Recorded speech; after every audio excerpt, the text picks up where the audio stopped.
ամեն լավ բան ասոցացված է այս բառի հետ, Աստծո կամքը, ու ճիշտ է։ Սակայն Աստծո կամքը, որպեսզի հայտնվի, որպեսզի դրսևորվի Աստծո կամքը, որպեսզի մենք Աստծո կամքի արդյունքն ու հետևանքը տեսնենք, Աստվածաշունչը ասում է մի նախապայմանի մասին։ Մի նախապայման կա, այո, լավ բան է իմ մտքի մեջ, իմ ուզածը լավ բան է, բայց նախապայման գոյություն ունի։ Հիսուսն ասում է, միջև չգա Աստծո թագավորությունը, միջև չգա նրա իշխանությունը, չի լինի նրա կամքը։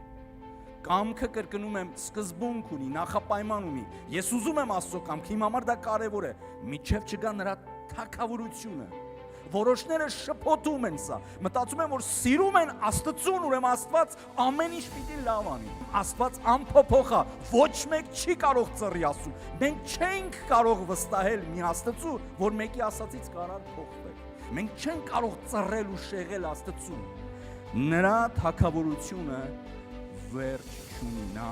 հաստատուն, նա կայուն թագավորություն ասել է։ Աստված նույնն է երեք, այսօր եւ հավիտյան։ Դա նշանակում է նա ինչ որ կերպ ունի եւ այդ կերպի մասին գրված է, որ այդ կերպը նրա մոտ չի փոխվում։